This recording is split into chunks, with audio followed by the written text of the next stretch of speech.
So good morning, everyone. Welcome to a Brilliant Businesses podcast. My name is Nick Bryant, and I'm here today with Steve Dickinson from Momentum Mortgages. Morning, Steve. Good morning, Nick. How are you doing? Very good, thank you, good sir. Good to see you. So in true Brilliant Businesses style, if we could start off with you telling us about your story, about how your business came about, that would be great. Take it away. Absolutely, yeah. Thank you very much for asking me. Pleasure. I first became a mortgage broker back in 2016. I went into the industry because my wife was expecting our first baby boy. Okay. I was looking to come out of the automotive industry because I wanted to spend more time with my newborn. Okay. And my family, that's how I got into the world of mortgages and financial advice. Skip forward a few years, I worked for a company as a mortgage broker. And in 2020, I started Momentum Mortgages. Okay. In March, actually, of 2020. So it was a very interesting time to start a new business because we literally was straight into home working and lockdown. And the reason that I started it was because when I tried to get a mortgage, I actually found it extremely difficult with me and my wife the first time that we looked to purchase a home. And we actually had to have a lot of help from parents, and in actual fact I actually couldn't go on the mortgage to start with, so I didn't want other first-time buyers or self-employed people like myself to have the same difficulty that I did. So that's the reason why I started Momentum Mortgages, because I wanted to specialise in helping self-employed people, sole traders, business owners, entrepreneurs, to be able to obtain property finance. Okay. That's not that we can't help anybody else, but that's our bread and butter of who we kind of are specialist at helping. Okay. It's quite a good story, actually, because I think it's from what you said that some people are stuck in an industry that they're not really happy with, or they're stuck in a job that's not really floating their boat, and they want to spend more time with their family, so they choose an occupation or another career path that's going to suit them better. And it sounds like that's what you did. Absolutely, yeah. It's one of the core sort of ethoses of my business, and that flows through to my people and my employees as well. So I'm very much about the work-life balance. Both of our other brokers are they're both mums as well. Okay. And we fit in working along with picking up the kids from school, and which is the same for me. Making sure that there is that right work-life balance for everybody. So tell us about the locations you've got, and what areas you cover. Well, we can cover anywhere in England and Wales, Okay. but we're based in Sevenoaks and Maidstone. Right. And primarily we will help people looking for mortgages within Kent. Okay. That's not to say that we can't help someone who lives in Surrey or Hertfordshire or London, because most of the time we'll do meetings with clients over Zoom or via the telephone. So very few of our clients that will actually need to meet in person these days with the with technology and things like that. So, which is actually better for our clients. They find it more useful because it's easier, it's more convenient. It means people don't have to travel. So anywhere in England or Wales is where we're able to help anyone. Excellent. And setting up in March 2020, I guess that's doing the remote thing is probably all that you know anyway, because you did it. That must have been challenging. It's something that you had to transition to relatively quickly, and I was going that way anyway. Even before COVID hit. But prior to that, when I was working as a mortgage broker, all of our meetings were done face to face. And then when we went into lockdown, every business had to change what it is that they did. Personally, I think I had an advantage in that that's where we started from, because we didn't have to change any processes. Yeah, right. I built the process of what we do from the ground up to be for, based on Zoom and based over the telephone.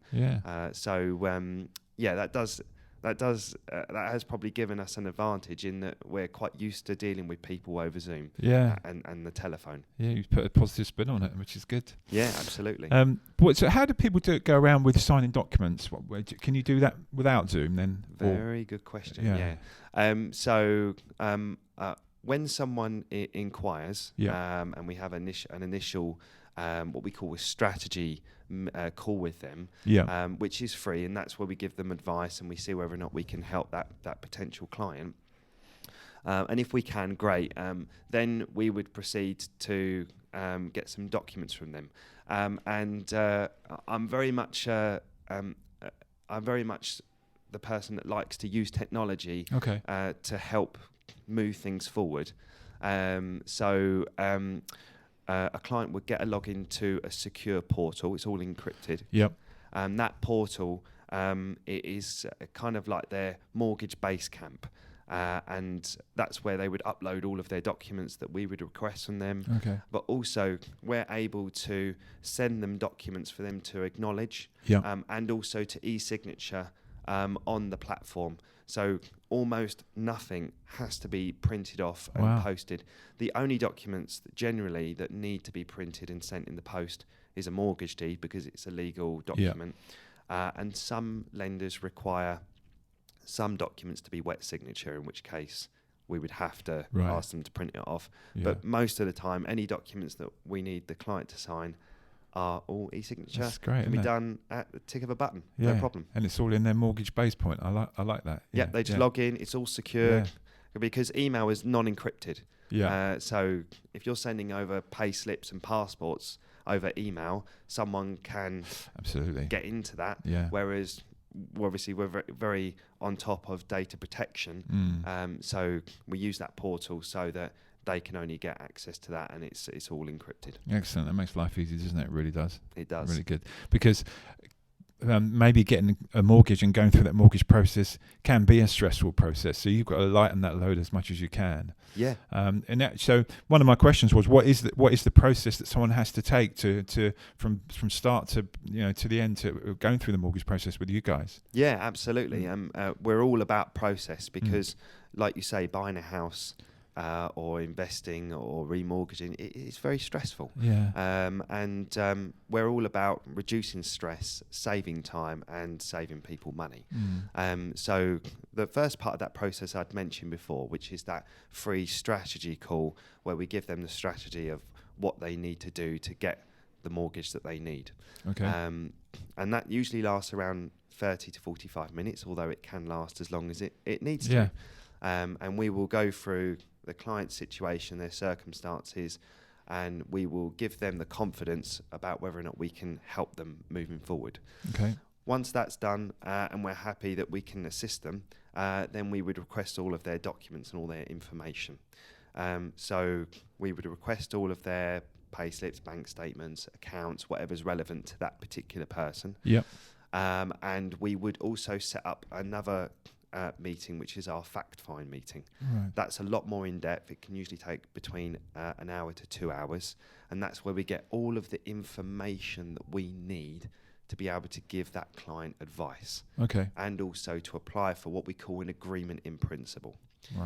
An agreement in principle is like an initial yes or no from a lender, provided they're doing a credit check as well, about whether or not they would be happy to lend to that client.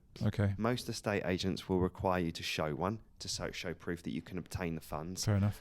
And the lender's just doing some credit checks, some criteria checking, and affordability checks as well, just to see that they'll be happy to take the case forward. So we do that first before we then go on to a full application. Once they've found a property, or if they're remortgaging, then it would obviously be straight away. We'd then be able to proceed to full application. And then there's two things that happen. One is that the property is valued, so a surveyor goes out to the property. And then secondly, the underwriters will assess the case. And as long as they're happy with you, Nick, as long as they're happy with you, and they're happy with the property, then they would issue out a mortgage offer. Excellent. That's a letter that gets sent to you, to me, to the solicitors, and that confirms that the funding's then in place. Right. And then we're just waiting for the solicitors to get all of the legal work and the conveyancing done, and they would set a date for a completion. Right. And then after that, the journey's not finished from there. You would be in our database, and we would be tracking when your mortgage rate expires. Okay. And 5 months before that rate is due to expire, we would be in touch with you again, just to look at the next steps, and make sure that you don't transfer onto that very expensive standard variable rate that most people want to avoid. Yes.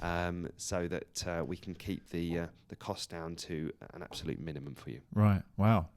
Well, you make it all sound very simple. Well, it's not my first rodeo, so I've done it a few times before. And I'm sure there's a few bumps along the line, but I guess you're there to hold the hand of the client to make sure that they don't experience those bumps too much, and get them through some difficult things, perhaps. Yeah, absolutely. Yeah. I mean, in terms of bumps with lenders, most clients would never be aware of them because we're sorting them out before they even get to them. Yeah. And with the conveyancing process, the solicitors, that's probably the most stressful part. Yes. And we're there as a third person to kind of push that purchase through as quickly as we possibly can. One, because obviously we care the client wants to be able to get their new property, and two, the estate agents, the solicitors, and us as well. None of us get paid until that's all done. So it is our job to do that. So we are there to help the client get to the keys as quickly as possible. Okay. And so would you say that's what makes you different? That's your USP, because you really look after the clients, or what why should people use you? That's a really good question. Actually, there's a couple of different reasons. First off, I pride myself on our service. We've got 5-star Google reviews. We're 5-star on vouched for. We've been noted in the Times top 100 financial advisors.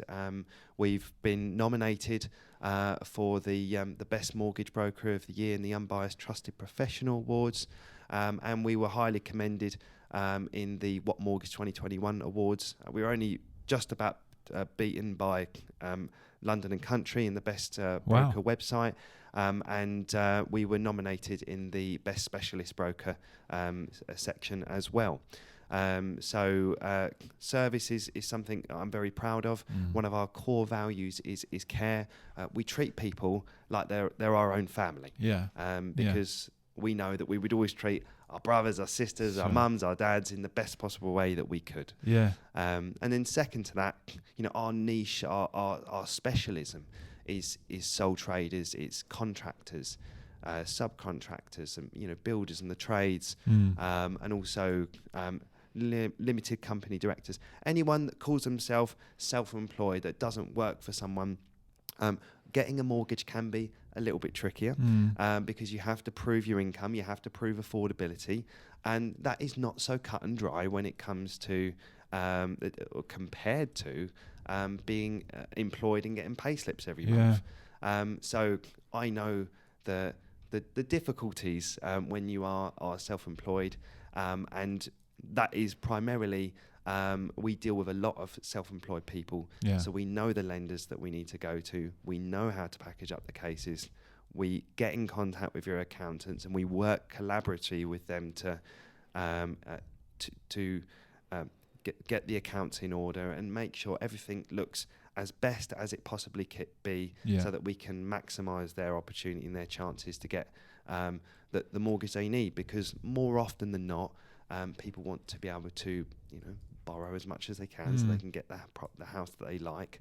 And with self-employed people, that sometimes it can be more difficult because on one hand, you're trying to reduce tax and Of mitigate course. tax, and on the other hand, you've got lenders who want to see lots of income. So, and the two, unfortunately, do not go together. No. And we're very experienced with that, and that is where we set ourselves apart from other mortgage brokers, in that we would prefer to work with those types of people. Okay. Well, that's given me enough reasons for people to use you. All that recognition as well from people like the Times. That's amazing. So it's definitely some USPs there. So just on a last note, and I'm always keen to find out people's views on how we get through COVID and how you got through COVID, and what steps you took to get your business through it. Did it make it better for you? Because everyone said when we came out, houses were flying out the door. How did it work for you? Yeah, we've been lucky, I think, in that the housing market has seen an incredible boost from the stamp duty holiday. From, I believe there's been this lag from previously from Brexit anyway, and that pent up demand from Brexit, and then also when we've come out of lockdown, there's been that pent-up demand as well, people wanting to move out of London. So the home counties where we're based has seen a massive increase in demand. So you put all of those things together, and the housing market has probably seen its best ever year. And as an offshoot of the housing market, mortgages, of course, has been a very busy time for us. It's not been without its challenges, because of the sheer volume of transactions that have been going on. That the solicitors have just been absolutely bombarded with transactions. That has meant that the sale process has taken probably twice as long as it normally would do, and that has caused some pressures, especially with those stamp duty holiday periods ending.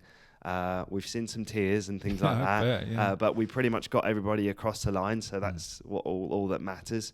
I think now, coming out of that stamp duty holiday, there has been a drop in people looking at purchasing, but that stamp duty holiday finished in September, and generally speaking, you tend to see a drop in purchases leading up to Christmas anyway. So I would imagine that there is still strong demand for properties, especially in Kent and in the home counties.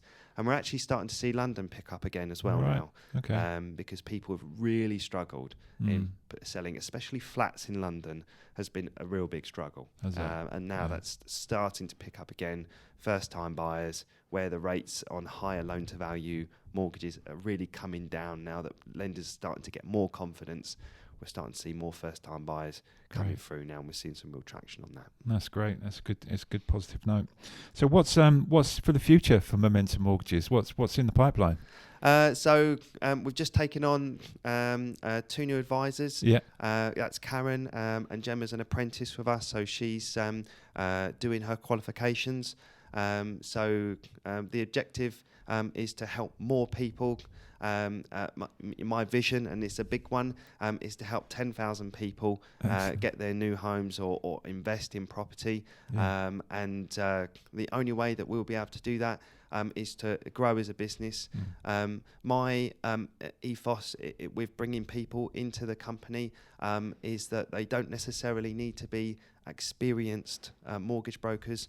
We'll train them up. We'll train them and coach them on how is the right way to advise people, and of course we'll support and help them in getting their qualifications as well. So I'm looking to grow the team so that we can help more people. Yeah. That's brilliant. Thank you, Stephen. Thank you very much. It's been really good talking to you and hearing about your business and all the things you've got to offer. You come across very positive, and I get a good vibe from you, and I think you're going to do really, really well in your business. So well done. So if anyone wants any help with mortgages or any advice about mortgages, then Stephen's details will be all on the Brilliant Businesses website. They'll also be underneath this YouTube video and this podcast. So thank you for listening to us. If you like what we're doing, please subscribe. Stephen, thank you for joining us. It's been good to see you. Thank you, Nick. And we'll see you again soon. Thank you. Thank you very much. Bye-bye.